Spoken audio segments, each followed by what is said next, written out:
인간 붓다에서는 이제 부재를 신화와 설화를 걷어낸 율장속 붓다의 참모습 이렇게 이제 지으셨는데요. 초기 불전에는 이제 범천이 나오고 또 사천왕이 나오고 신들의 왕 샤카 이렇게 많은 이제 천신들이 나와서 부처님을 돕는 모습이 이제 등장을 하는데요.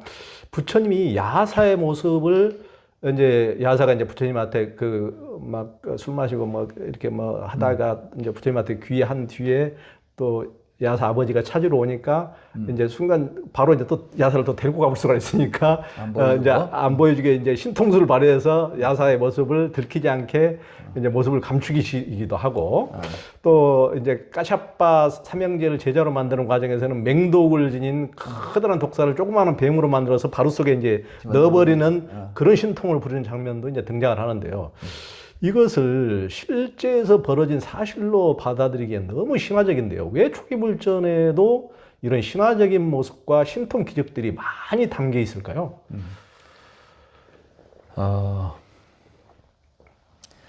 나는 이제 그걸 보면서 굉장히 그 많은 은유가 그 속에 들어있다. 이제 이렇게 보고 있어요. 특히 이제 범천 경우는 범천이 뭐냐면 그 당시 인도 사회에서는 창조신이에요. 최고의 신이라고. 그런데 범천이 부처님 앞에 와서 무릎을 꿇어요. 그건 무엇을 의미해요? 그러면 진짜 범천이 있었을까요? 아니지. 이건 뭐냐면 기존의 모든 종교를 이제 그 말하자면 여호와가 부처님 앞에 와서 무릎을 꿇었다 그러면 어떻게 되겠어? 그건 이제 그걸 의미하는 거야. 그 당시에 세상을 지배하고 있는 종교를 부처님이 능가하고 있다.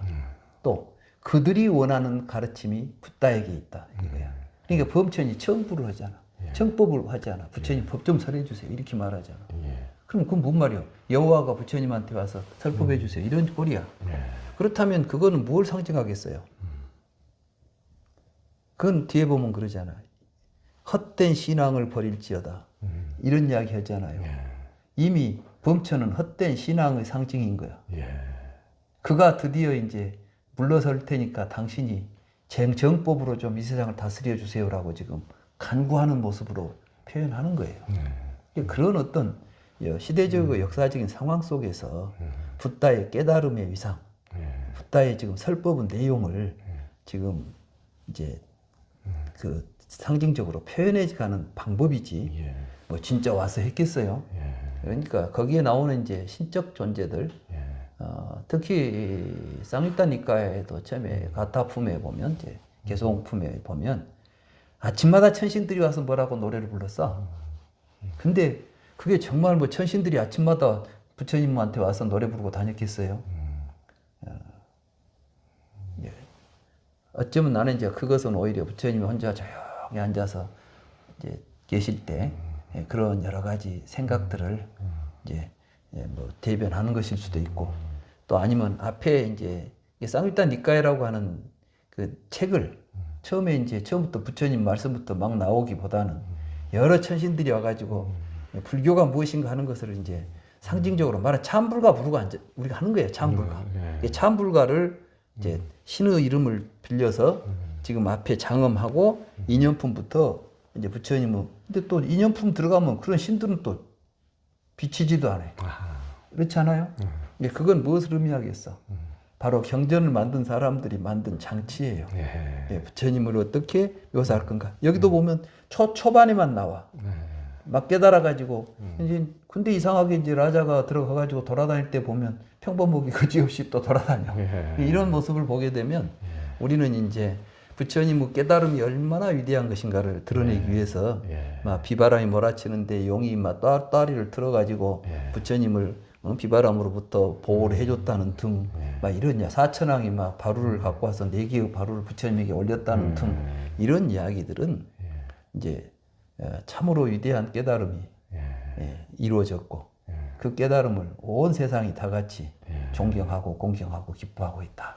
이런 걸 이제 묘사하는 거예요.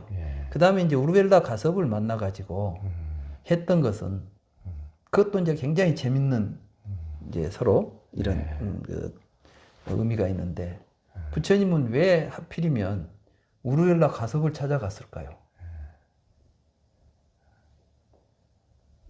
우르엘라 가섭이 어떤 존재냐면 그 당시 마가다에서 최고의 종교 지도자예요. 그러니까. 말하자면 1000명이나 되는 예. 바라문들이 그 우르벨라 가섭 밑에서 예. 제사 지내는 법을 배우고 있는 그러니까. 어마어마한 교단이야. 예.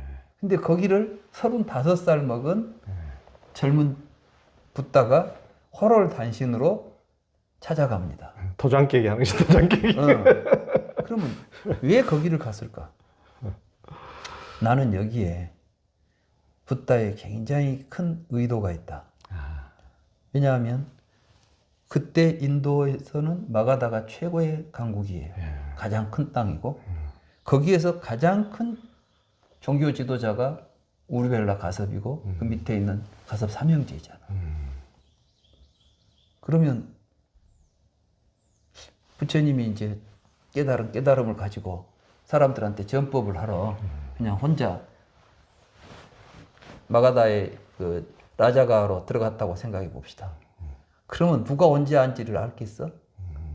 그 많은 그 사문들, 그 당시 행각성들이 많이 돌아다니는데 뭐 35살 먹은 젊은 행각성 하나 왔다 갔다 하면 누가 거기다가 주목하겠어요? 거기다 대고 내가 붓다다 그러고 돌아 미친놈 하나 떠나갔구나 그러지. 누가 거기에 대고 그 말에 귀를 기울이겠어요? 붓다는 이제 나는 그렇게 생각해요. 내 이 말을 알아들을 수 있을까? 과연 내가 이 말을 했을 때 사람들이 내 가르침을 듣고 깨달음에 이룰 수 있을까를 의심했지 않아. 그래서 누가 이 이야기를 알아들을까를 고민하잖아요. 그래서 결국 오비구를 찾아갔잖아요. 오비구가 꼰단냐가 처음으로 알아들었어요. 그때 이름이 그래서 꼰단냐야. 이제 알았다는 게 알아들었다는 이야기를 얘기해요. 얼마나 반가웠으면. 그래서 내가 그 부분을 그렇게 표현했잖아. 드디어 꼰단냐가 이제 알았구나 꼰단냐가. 그래서 이제 꼰단냐의 그 깨달음을 통해서 다른 비구들도 차근차근 다 깨달아 가니까 거기다 이제 야사 친구들까지 60명을 만나서 성공적으로 전법을 한 다음에 자신감을 얻으니까 이제 내가 본격적으로 가야 되겠다고 간 곳이 요즘으로 말하면 뉴욕 같은 데라고. 그렇죠. 세계의 중심으로 이제 가는 거 아니에요.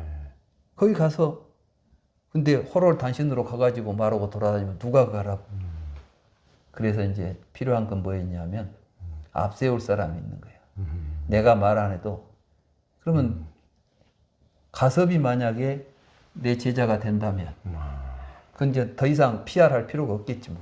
저절로 다 되는 거 아니야. 이제 딱 판 끝나는 거라고. 그걸 이제 계산에 넣기 때문에 일단 거기 가서 가섭을 만난 거예요. 근데 그게 가섭과 시달타의 위상을 용과 보잘것없는 인간으로서 표현한 거야. 그러니까 너 여기 들어가면 죽어. 가섭이 어떤 사람인데 네가 가섭하고 지금 네가 상대가 되겠어? 이런 사람을 저녁에 하룻밤에 제압한 거예요. 그게 바로 용이 조그마한 뱀 새끼가 돼가지고 부처님 바로 안으로 들어와 버린 거이지. 그걸 이제 상징적으로 표현했지. 어디 세상에 뭐 용이 있으며 막 입에서 불을 뿜는 용이 어디가 있겠어요. 그러니까 입에서 불을 뿜었으니까 나도 불을 뿜었잖아 부처님도. 그게 뭐냐면 열띤 토론이 일어난 거야 지금 그래서. 그런데 그 결과는 뭐였겠어요. 가섭의 참패지. 그러고 나서 거기 있어도 심적으로 완전히 오질 않아. 그래서 그동안 계속 있으면서 그 가섭의 마음을 변화시키는 과정을 또 5번인가 뭐 여러 차례 신통력 보이잖아요. 기적을 보이잖아. 그 기적들이 실질적인 기적이라기보다 가섭을 만나서 가섭을 교화하고 가섭이 부처님 제자가 되기까지 얼마나 힘든 과정을 겪었는가를 그런 식으로 표현한 것 아니겠냐.